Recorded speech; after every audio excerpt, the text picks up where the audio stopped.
L'invité de TV5 Monde au 25e sommet Afrique-France. Nous sommes ici à Nice, tout près du centre de conférence, avec donc deux invités, puisque ce sommet s'ouvre pour la première fois à ce qu'on appelle la société civile, le monde de l'entreprise, le monde économique. Avec nous Jean-Louis Billon, qui est le président de la Chambre de commerce et d'industrie de Côte d'Ivoire, le président de la société CIFCA, qui est le premier employeur de Côte d'Ivoire avec 27 000 employés. Et puis à ses côtés, Patrick Lucas, président du MEDEF pour l'Afrique, et avec également la société Gras Savoie, président directeur général. Et vous êtes dans une vingtaine de pays africains, on va en parler dans quelques secondes. D'abord, je voudrais vous tourner vers vous, Monsieur Billon. Qu'est-ce que vous attendez d'un sommet comme celui-là et des ateliers qui vont se produire avec les ministres du gouvernement français? Vous voulez dire quoi? Merci. D'abord, il faut saluer l'initiative d'avoir invité le secteur privé africain et français. C'est la première fois dans un sommet France-Afrique que nous allons avoir le secteur privé. On dit souvent, et les hommes politiques nous rabâchent avec ce terme, le privé est le moteur du développement. C'est bien de le dire, mais il faut en faire une réalité. Oui, mais là, concrètement, vous allez demander quoi, vous, Monsieur Billon? Vous allez dire, qu'est-ce qu'il faut changer? Alors, pour moi, personnellement, en tant que président de Chambre de commerce, c'est l'amélioration du climat des affaires. Le climat des affaires n'est pas propice au développement des affaires, n'est pas propice à la compétitivité des entreprises. Et nous demandons cela depuis plusieurs années, que ce soit les chambres de commerce, les syndicats patronaux. Nous savons très bien que nous vivons dans un environnement qui n'est pas favorable aux affaires. C'est-à-dire un environnement politique, évidemment, on pense aux difficultés politiques de la Côte d'Ivoire, votre pays, ou pas seulement? Bien sûr, la paix est le préalable à tout développement déjà.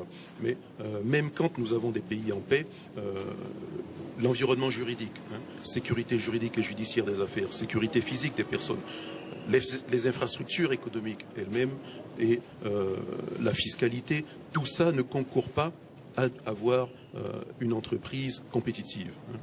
Il faudrait que nos pays africains soient à l'image des pays asiatiques ou des pays occidentaux, de véritables moteurs de développement. Ce sont des pays en construction et nous devons faire plus encore pour attirer les investisseurs que ce que font les autres pays du monde. Oui, Patrick Or, Lucas. ce n'est pas le cas. Oui, Patrick Lucas, vous, représentant au MEDEF pour l'Afrique, MEDEF international, et puis évidemment Gras Savoie, je le disais, président directeur général de cette entreprise installée dans une vingtaine de pays africains, vous représentez finalement les Français qui investissent en Afrique. Et vous dites vous aussi, il faut changer des choses?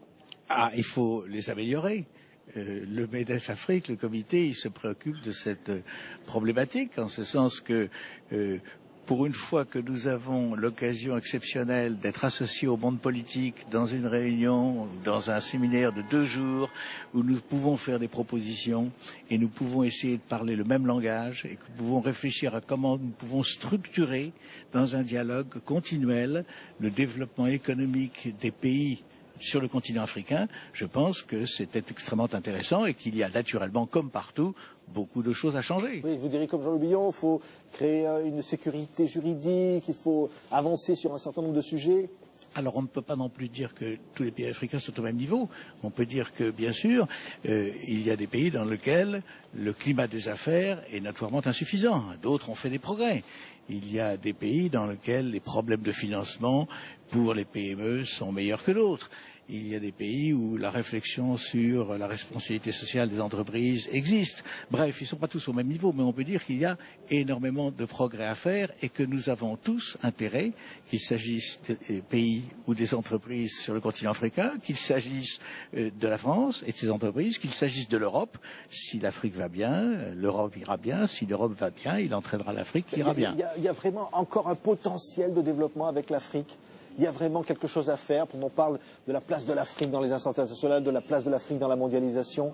Attendez, au niveau des entreprises, permettez-moi de dire que je dirais que presque tout reste à faire. On ne devrait pas dans 20 ans reconnaître l'Afrique d'aujourd'hui, parce qu'au niveau des infrastructures, au niveau des entreprises, bref, si on arrive à faire en sorte que dans les pays d'Afrique, les entreprises investissent et produisent, et non pas seulement exportent, eh bien, nous créerons des emplois, nous développerons le pays et le pouvoir d'achat automatiquement des habitants de l'Afrique augmentera. Oui, Jean-Louis Billon, vous direz, il faut changer la relation entre la France et l'Afrique. C'est un petit peu le sommet, là, aujourd'hui, c'est une nouvelle forme de relation. Oui, on parle de relations décomplexées entre la France et les pays africains, mais en tant qu'entrepreneur, nous, on n'a aucun complexe. Pour nous, une entreprise doit être aux standards mondiaux. Et les standards mondiaux ne sont pas des standards français ou des standards asiatiques. Tout le monde vise une compétitivité pour son entreprise et cela, que l'on soit français ou africain, ne doit pas jouer sur notre façon de faire les affaires. Par contre, au niveau politique, les politiciens, nos chefs d'État demandent plus de reconnaissance, plus de présence de l'Afrique dans la gestion des affaires internationales, notamment aux Nations Unies, et ce n'est qu'une chose normale. Oui, il n'y a plus que la France, c'est-à-dire il y a la France et les autres maintenant. Il y a des capitaux asiatiques qui viennent, notamment par exemple dans votre entreprise. Oui, bien sûr. Nous avions une relation privilégiée avec la France en raison de la colonie, en raison d'une histoire commune et en raison d'une langue commune aujourd'hui que nous partageons et qui constitue encore un avantage compétitif avec la France. Mais la mondialisation concerne tout le monde, et notamment les pays africains.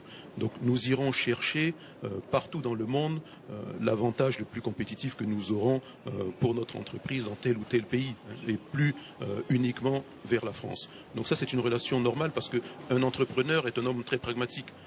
S'il trouve son compte en Asie, en Amérique ou en Europe, c'est vers là qu'il ira. Il y a encore de l'avenir, Patrick Lucas. Vous disiez tout reste encore à bâtir. Et quand on parle de cette nouvelle forme de relation souhaitée par la France avec l'Afrique, c'est-à-dire une relation qu'on disait décomplexée à l'instant, ça veut dire quoi selon vous? C'est-à-dire on peut travailler là-bas comme on travaille ailleurs? Bien sûr, c'est une relation d'égal à égal. Il y a un marché considérable. Les entreprises françaises, pour certaines, sont là depuis longtemps. Nous souhaitons augmenter le flux d'investissement vers l'Afrique. Et il est vrai que les façons de gouverner, de diriger, d'organiser sont à peu près les mêmes d'un pays ou d'un continent à l'autre. Il faut tenir compte, bien entendu, de la culture. Oui. Mais à cet égard-là, bien sûr, il y a encore beaucoup de choses à faire et énormément de potentiel pour les entreprises françaises parce qu'elles donneront le meilleur d'eux-mêmes. Oui. Et finalement, elles ne sont pas mauvaises. Oui, oui. Et par exemple, le contexte politique, on voit là, la Côte d'Ivoire. Vous êtes aussi avec le groupe Grâce à Voir en Côte d'Ivoire. Il y a des relations, on voit bien que le président Gbagbo n'est pas venu dans ce sommet. Ça a des conséquences au plan économique, par exemple, cette situation, ou pas du tout? Ça a forcément des conséquences au plan économique, je veux dire par là, parce que les investisseurs traditionnels qui sont encore en Côte d'Ivoire sont restés en Côte d'Ivoire et sont contents d'être en Côte d'Ivoire. Mais néanmoins, on aimerait bien que la situation politique s'améliore, parce que sans situation politique qui s'améliore, eh bien entendu, les différents investisseurs du monde ne viendront pas immédiatement en Côte d'Ivoire investir. Oui, Jean-Louis Billon, c'est vrai ça? Oui, c'est vrai. Les investisseurs traditionnels sont restés, surtout les investisseurs français. Ce n'est pas la situation politique qui change. Là où il y a diminution d'investissement, c'est par crainte sécuritaire. Mais c'est vrai que pour le reste du monde, c'est une mauvaise image d'avoir une crise sociopolitique qui perdure depuis trop d'années déjà. Merci à tous les deux d'avoir été nos invités à l'occasion de ce sommet Afrique-France. L'ordre est important ici, donc il s'ouvre pour la première fois au monde de l'entreprise que vous êtes ici pour représenter. Et donc à l'occasion de ce sommet France-Afrique, le 25e du nom, nous étions ici à Nice pour l'émission L'Invité. Merci. Merci.